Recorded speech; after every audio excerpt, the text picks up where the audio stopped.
What's going on, everyone? Matt from VizFrame here, and in this video I'm going to give you a brief overview of the Material tab. So what the Material tab does is control what parts of the model look like they're made of underneath any applied textures. First, we have a few different ways to control color. So let's start by clicking Part Color to bring up our color picker box. Just click inside, drag around, and you'll see the model update dynamically. You've probably noticed that the box only displays a variety of reds at the moment. The way you would change that is to use our hue slider here right below. Just slide the dot to the color range that you're looking for, and the box will give you more options within that color. Next, we have two other ways of choosing color. If you're more on the programming side of things, you'll likely be familiar with RGB color selection. You can either use the sliders or manually input values.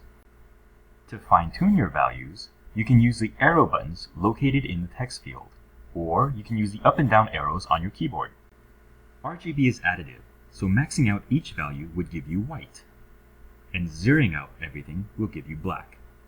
Following that logic, if you wanted a periwinkle color, for example, we could have the values for red, then have them for green, and leave blue at max. And there you have it. Alternatively, if you're more on the artsy side of things, go ahead and click this HSV button, and you'll see a familiar set of parameters: hue, saturation, and value. The hue slider cycles through all mixtures of color when fully saturated and bright.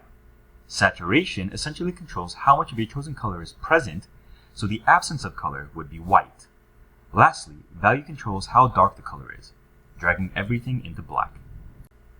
Right beneath the color box, we also have a field to input hex color codes. If you've sampled the color off the web, or might know the code from another software suite, you can type or paste the values here. I'll go ahead and type in the hex code for a blue we often use on VizFrame.com.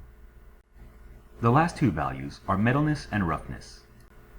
Metalness does exactly what it sounds like and controls how metallic the material appears. Just remember that while in the real world this would probably be a 0-1 true or false quality, when you're designing, however, what matters most is how it looks. So I'm going to leave this at something like 0.75. Roughness controls how rough or smooth the surface is. The lower the value, the smoother and more reflective it is.